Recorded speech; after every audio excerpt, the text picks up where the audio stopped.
অনেকগুলো দিন আঁকা হয় না। পছন্দের স্কেচবুকের পাতাগুলোতেও ধুলো জমেছে।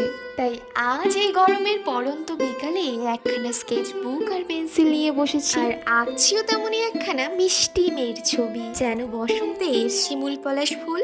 আমি আঁকার ক্ষেত্রে ছবিটা চুজ করেছি কারণ চুলে বা কানে ফুল গজা এই টাইপের ছবি আমার ভীষণ ভালো লাগে। আর সাথে চোখে যদি থাকে কাজল টানা টানা আর কপালে ছোট্ট একটা টিপ, আমার সাথে জানো তো কি হয়, পছন্দ মতো একটা রেফারেন্স খুঁজতে গিয়ে দিনটাই চলে যায়, শেষ পর্যন্ত আর আঁকাটাই হয় না। তাই এমন একখানা রেফারেন্স দেখে আঁকার লোভ সামলাতে পারলাম না। এদিকে দেখো, তোমাদের সাথে কথা বলতে বলতে আজকে কিন্তু আমার আঁকাটাও শেষ হয়ে গেছে। এবার তোমরাই বলো আজকের আঁকাটা তোমাদের কেমন লাগলো। সবাই প্লিজ মধুমিতা দিকে ট্যাগ করে দিও, যাতে আমার আঁকাটা মধুমিতা দিয়ে অবধি পৌঁছাতে পারে। সকলে ভালো থেকো, সুস্থ থেকো, আর ভিডিওটা ভালো লাগলে অবশ্যই একটা লাইক করে যাও।